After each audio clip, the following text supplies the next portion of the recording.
What's up, folks? Welcome to the channel. I'm Dom. This is Rockin' the Country. I'm kind of psyched today. I'm reacting to Sam Bush's song, The Ballad of Stringbean and Estelle, and it was requested by Davey38. So Davey38, shout out to you. Terry Wood, shout out to you for the Canada hat, the Canucks, the Maple Leafs up there. Thank you. I did a reaction to Hank III's song, which Hank himself requested that I do, which was an honor for me, but that I did his song titled Dedicated to Stringbean. And then that's why this song got requested. So Stringbean, you know, as we know, was on, well, many people do, on Hee Haw and such, and was murdered. And so there's a whole saga behind that. So now Sam Bush, The Ballad of Stringbean and Estelle, may fill in more of the pieces of the puzzle. So here we go. I don't know Sam Bush's music either, as far as I know.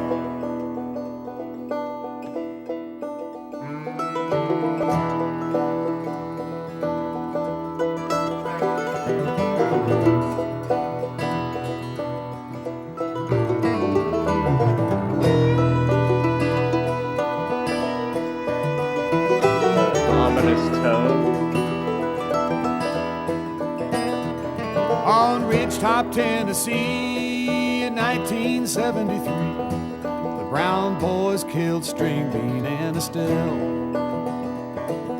The reason for it all is in the bib of his overalls. At least that's what the Brown Boys would tell.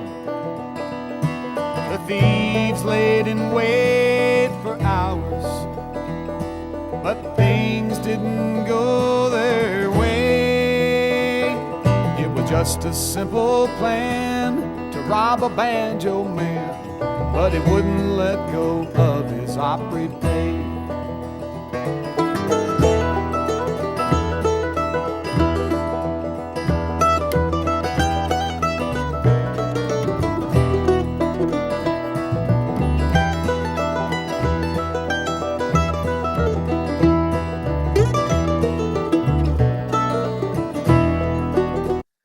I'm getting pissed off already.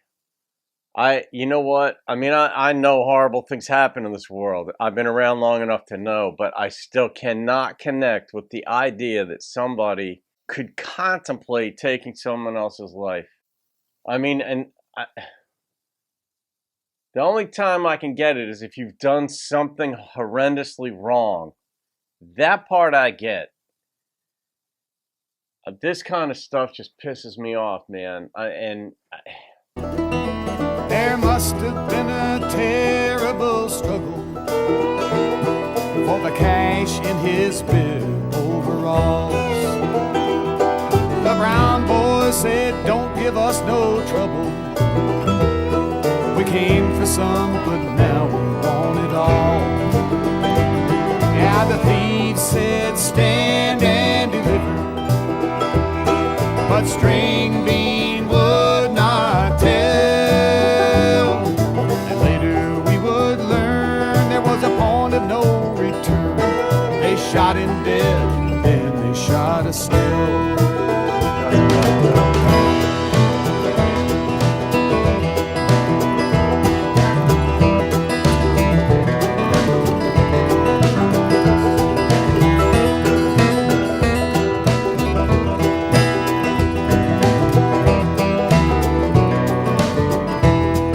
You know, Willie had it right in the song where he was like, round up all them bad boys. And he saw no smoke from the chimney, so Grandpa knew that something was not right. It would burn evermore in his memory, the picture of that dreadful, awful sight.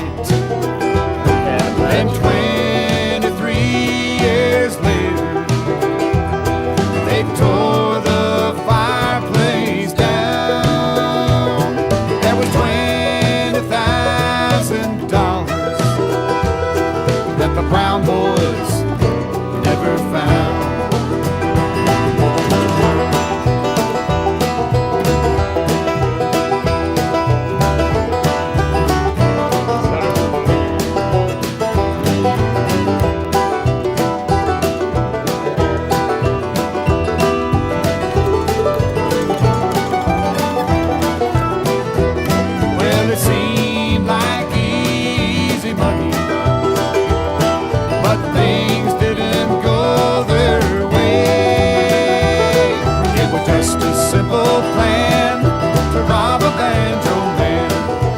wouldn't let go of his Opry pay.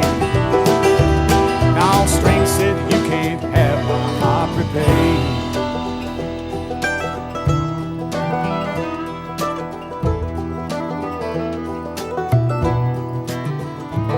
They say that nothing's sacred, and now I have seen it all.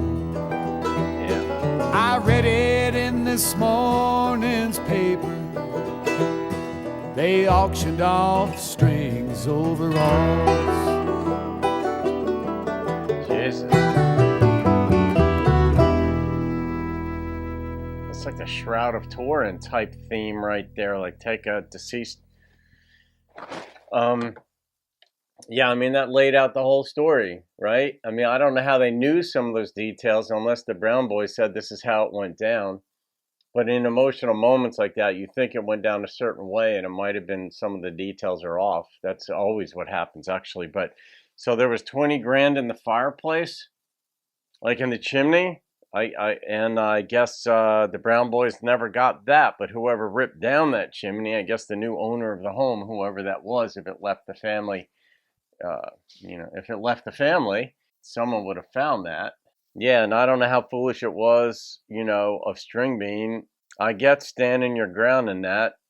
I don't judge that. What I do judge is that the people who started the whole thing, who were going to do wrong to rob a person, and then they escalated it to killing a person, and then killing his wife. Are you kidding me? I don't know. I don't know. I have thoughts on that. So I don't know. When you're born with an unhealthy dose of compassion, and I know it, it's not a good thing. It's not a bad thing. I just know that about me. This kind of stuff is a problem for me, like a big problem for me. That's where like all my compassion is out the window, and I make up for all the kindness or whatever I do during my regular 99.9% of my life. And this is where I tip the scales and absolutely would frickin' lose it. So enough about me. That was a hell of a song. Davey38, thank you for this. It really did fill it in, because Hank the Third's, which I was so glad. I mean, just the fact that he even knows about the channel is an honor for me.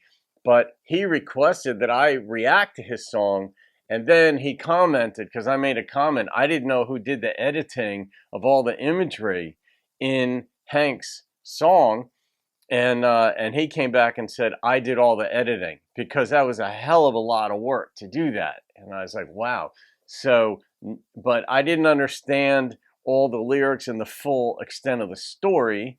From what I understand, what happened to Stringbean, what pissed Hank the Third off, was that a minister or pastor had bailed the Brown boys out. And I don't know if that was before they went and robbed this guy or afterward, but Hank was pissed off about that, so wrote a song. That's how I understood it. And now Sam Bush filled in much more of the story, So I'm not rating that. This is in honor of a person's life and his wife and his family and all that kind of stuff. So there's the story, folks. So leave your comments and share it with whoever might enjoy it. You know what I mean? And that's it. So Davey38, thank you again. That's it, guys. Have a great day. Be nice to folks as much as you can. And that's it. See you on another video. Keep rocking the country.